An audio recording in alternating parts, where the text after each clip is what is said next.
வாயில தேய்ச்சி விடுறாங்க. ஒரு நியாயம் வேண்டாமாடா?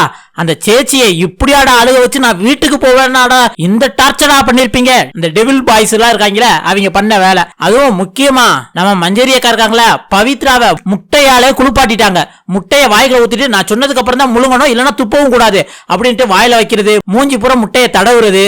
பாவம் பவித்ரா சத்தியமா எதிர்பார்த்திருக்க மாட்டாங்க. இருந்தாலும் பவித்ரா பாராட்டணுங்க. என்ன டார்ச்சர் பண்ணாலும் மஞ்சரியக்கா நான் அசராம ஏற்கனவே ஒரு ஹார்ட் பேட்சை வந்து தீபகத்தை விட்டுட்டேன், இந்த டைம் இன்னும் 2 பேட்சை விட மாட்டேன்டா அப்படின்ட்டு பயங்கரமா தைரியமா இருக்காங்க. ஆனா சேச்சி மேட்டர்ல என்ன ஆச்சு அப்படின்னு பாத்தீங்கன்னா, ஆரம்பத்துல இருந்தே சேச்சியை வச்சு செஞ்சுட்டாங்க. என்ன அப்படின்னா, ஃபர்ஸ்ட் சேச்சி அடிக்கணும்னா அவன் கூட இருக்க ஜெஃப்ரி அடிச்சோம்னா சேச்சிக்கு வந்து வலிக்கும் அப்படின்ட்டு ஜெஃப்ரிய உக்கி போட சொல்றாங்க தர்சிகா. அவன் 136 உக்கி போட்டான். ஏற்கனவே இந்த சிட்டப் அந்த உக்கி மேட்டர்ல வந்து விஜய் சேதுபதி 100க்கு போட்டதுக்கே வச்சு செஞ்சாங்க.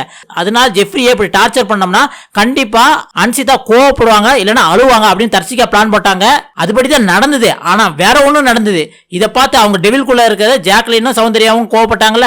அதனால சௌந்தர்யா போய் தர்சிகாட்ட கோவப்பட, தர்சிகா வந்து எனக்கு ஜெஃப்ரி மேல கவலை இருக்கு, ஆனா அன்சிதா நினைச்சிருந்தாங்கன்னா 50-30 உக்கிலே ஜெஃப்ரியை நிப்பாட்டி இருக்கலாம். ஆனா அதை அவங்க பண்ணலன்னா உடனே சௌந்தர்யாவுக்கு கோவம் வந்து வேமா போய் அன்சிதாவை வறுத்து எடுத்துட்டாங்க. அப்பயும் வந்து இது கேமுக்காகத்தான் நம்மள வந்து செய்யறாங்க அப்படின்ட்டு அன்சிதா நினைச்சு அப்பயும் சிரிச்சுக்கிட்டு சௌந்தர்யா ஓகே இருக்கட்டும் இருக்கட்டும் அப்படிங்கிற மாதிரி சொல்றாங்க. சௌந்தர்யா என்ன சொல்றாங்கன்னா, தம்பின்னு சொல்றேன், அவன் உக்கி போட்டா வலிக்கும் தெரியும்ல, பாதிலே நிப்பாட்ட வேண்டியதானே அப்படின்னு வந்து சொல்றாங்க. இந்த குழப்பத்துக்கு இடையில ஆர்ஜே ஆனந்தியை வச்சு அன்சிதாவை வந்து உடைக்கணும் அப்படின்னு பிளான் பண்றாங்க. அதை ஆர்ஜே ஆனந்தியா சாரி கேளு அப்படின்ட்டு 1000 தடவை 2000 தடவை அந்த மாதிரி வந்து ஆர்ஜே ஆனந்தியா சாரி கேட்டு இருக்காங்களா.